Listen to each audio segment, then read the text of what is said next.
ریاست جونا گڑھ کے نواب جہانگیر خان جی نے کہا ہے کہ بھارت نے 1947 میں تقسیم ہند کے اصولوں کی خلاف ورزی کرتے ہوئے ریاست جونا گڑھ پر غیر قانونی قبضہ کر لیا۔ قائد اعظم یونیورسٹی اسلام آباد میں جونا گڑھ پاکستان ہے کے موضوع پر خطاب کرتے ہوئے انہوں نے کہا کہ ستمبر 1947 میں ان کے حکمران دادا کی طرف سے الحاق پاکستان کا فیصلہ کرنے کے باوجود بھارت نے اگلے ہی ماہ فوج کشی کر کے اس پر قبضہ کر لیا۔ تو 15 سپٹمبر کو ہمارے دادا نے 1947 میں فیصلہ کرا کہ ہم ریاست جونا گڑھ کو پاکستان کے ساتھ ہم الحاق کرنا چاہتے ہیں۔ تو یہ پاور ان کے اندر بیسٹ ہوا by virtue of the Indian independence act of 1947، جو کہ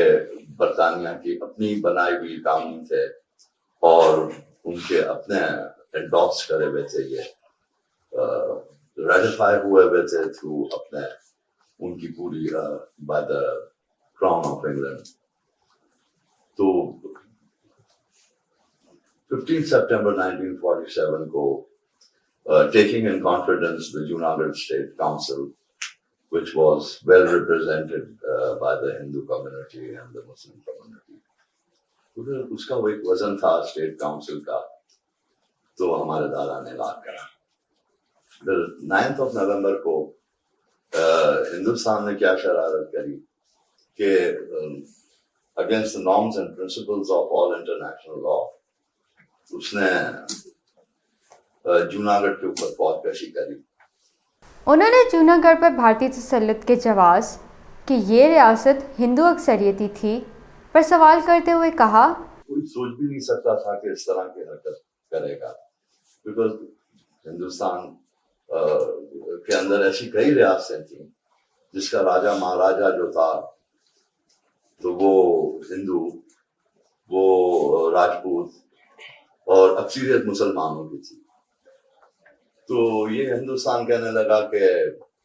ہمارے جوناگڑھ کے اندر بولے اکثریت ہندو کمیونٹی کی زیادہ تھی،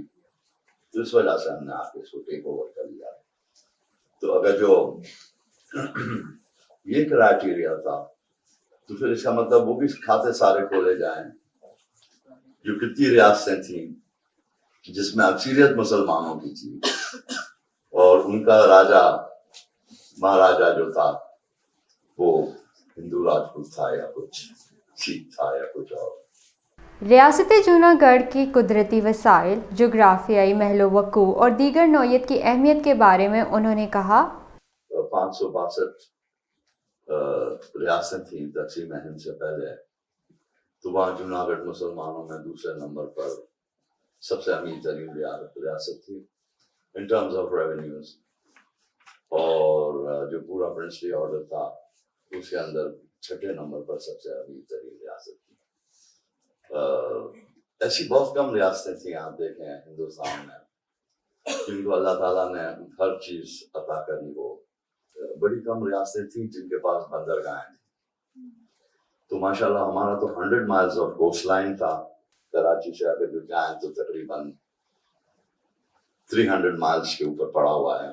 اپنی مادر وطن کی آزادی کے بارے میں عزم دہراتے ہوئے نواب جہانگیر خان جی نے کہا، after the takeover of Junagadh تو ان نے کیس داخل کر دیا UN میں، ظفر اللہ نے۔ تو کیس آج تک کے وہاں پڑا ہوا ہے جوناگڑھ کا۔ تو ہماری یہ خواہش ہے کہ ہم دیکھنا چاہتے ہیں کہ ہم جو ہیں جوناگڑھ کا ایک اویئرنیس کا پروگرام لے کے چلے ہیں۔ ہم لوگ کچھ 25 سال سے اس کے اوپر کام کر رہے تھے، اور اب آپ دیکھیں کہ ماشاءاللہ the issue of جوناگڑھ دوبارہ سے زندہ ہو کے سرفیس کر گیا ہے، اور الحمدللہ اللہ کے کرنا یہ ہوا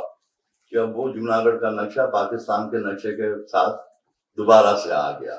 تو ہمارا جو فرسٹ اسٹیپ ہے اس کے ہم لوگوں کو اویئر کریں کہ دیکھیں یہ بہت ضروری ہے گا تاریخ کے اندر، کیونکہ جو قومیں اپنی تاریخ کو بھول جاتی ہیں تو وہ مستقبل میں اندھیروں میں بھٹک جاتی ہے۔ must know the history،